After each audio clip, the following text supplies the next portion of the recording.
Hello, great people. Welcome back to our channel. We're so excited to have you again. Happy New Year to every one of you that have been viewing our channel, who have also subscribed to our channel. 2021 was quite a challenging year for virtually everyone, but we are hopeful that 2022 will be far better. It will be upward and forward for all of us. Thank you very much for standing by us. We celebrate you all. All right. Let's look at the news for the day. It has to do with Ohanaeze and Igbo and the release of Nnamdi Kanu. It's as if these guys have woken up, because this time around they are sending a very strong message to President Muhammadu Buhari about the release of Nnamdi Kanu in 2022. They said else, what will happen will be unthinkable. You're going to see all of these as we give you full details of the news. But before we do that, if you've not subscribed, please do well to click on the red subscribe button and also the bell icon so that you get notification anytime we publish our videos. All right, let's look at the news. Ohanaeze and Igbo, the Igbo socio-cultural group, has sent a strong message to President Muhammadu Buhari and has vowed to boycott elections in 2023 if Nnamdi Kanu, the leader of the indigenous people of Biafra, IPOB, was not granted freedom in 2022 by the president. The group urged President Buhari to release Kanu so that peace, security, and stability can return to southeast Nigeria. The group made the call in a statement on Saturday by its Secretary General Ohanaeze and Igbo, Okechukwu Izuzoro. The statement read thus: President Muhammadu Buhari should release Nnamdi Kanu in 2022 to authorize peace, security, and stability to return to southeastern Nigeria. But if he is not released in 2022 as being championed by the Northern Leadership, Arewa Consultative Forum, and Northern Elders Forum, there will be no 2023 elections in the eastern Nigeria, with evidence of sit at home in the east, and it will deteriorate the security challenges of southern Nigeria. Buhari cannot shy away from releasing Nnamdi Kanu. It will help to obliterate the negative impression of Nigeria in the eyes of the international community and restore the dignity of Nigeria and readmit her amongst the Committee of Nations. In 2023, we are committed to a Nigerian president of Igbo extraction as a result of addressing the equity, fairness, and obeying the agreement of rotational presidency reached by Nigeria's patriots in 1999, which has helped to stabilize the country. It will be unwise to scoldle it now in favor as it favors Ndibos. We will commence the political journey of 2023 with persuasive visits to all the geopolitical zone of the country by January 13, 2023. But in the case of conspiracy, sabotage, and denial of Igbo the 2023 presidency ticket in APC and PDP, both the conspirators and saboteurs will only be available for the doomsday and may not superintend the affairs of the country in 2023, as secessionist groups will be strengthened and unified by the evidence of political neglect, marginalization, and enslavement of eastern Nigeria. Kanu is facing charges bordering on treasonable felony instituted against him at the Federal High Court, Abuja, by the Nigerian government in response to years of campaign for the indigenous Republic of Biafra through IPOB. He was granted bail in April 2017 for health reasons, but left Nigeria after flouting some of the conditions given to him by the court. His rearrest and extrajudicial and forceful extradition to Nigeria in June this year have been condemned by many right groups around the world. All right. That's the news. And this is surprising to many people because, first of all, a lot of supporters of IPOB had said over time that Ohanaeze and Igbo are quite a betraying group. But from all indication, it's as if the shackles in their hands have fallen off, and also things that were blocking their sights have, left their eyes, and they can now see well.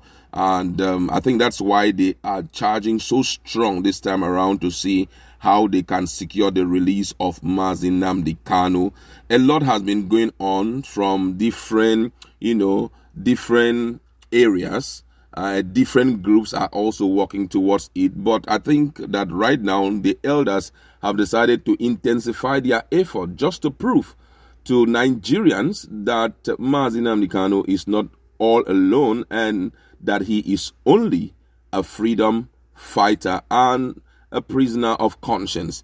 All right, but before we go into further analysis, let's just look at what a lot of people are writing, and some are against and some are for. One doctor here says, another set of toothless bulldogs, who is Kanu but a merciless murderer ordering the killing you people daily from detention.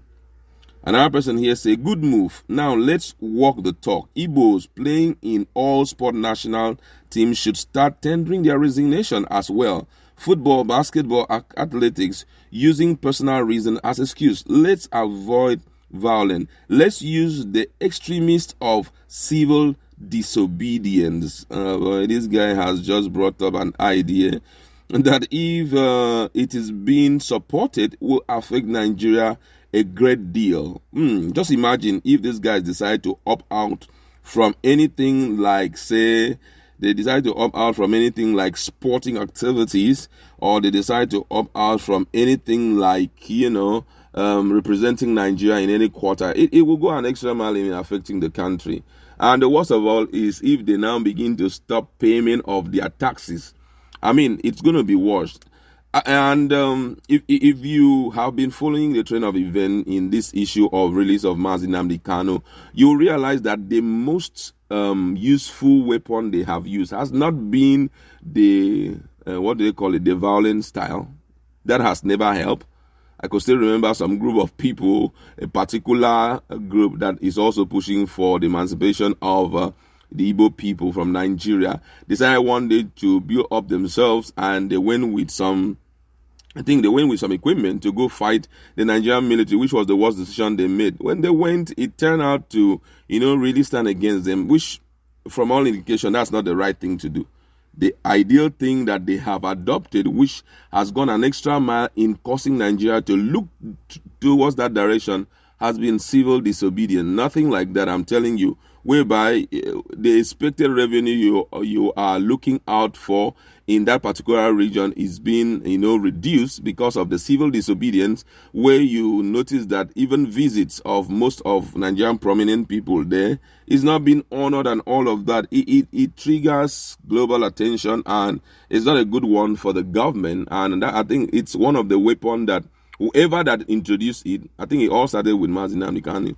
Whoever that is still pushing with that civil disobedience, it's, for me, looking at the trend of things and also observing from different perspectives, I think that is one of the most sensitive strategy that they have adopted.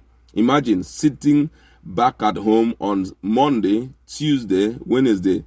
Think about it, how much revenue the government is going to lose as a result of that. You don't need to begin to carry weapon like most people have been staying abroad and saying, hey, carry weapon, let us fight, let us do that. It makes no sense, because number one, you're going to be losing a lot of people in the process, so it makes no sense.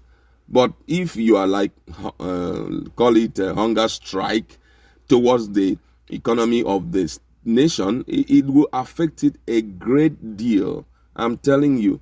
And I think that is the same thing Ohanaeze and Igbo have decided to adopt, or which they have proposed to continue with if Nnamdi Kanu is not being released.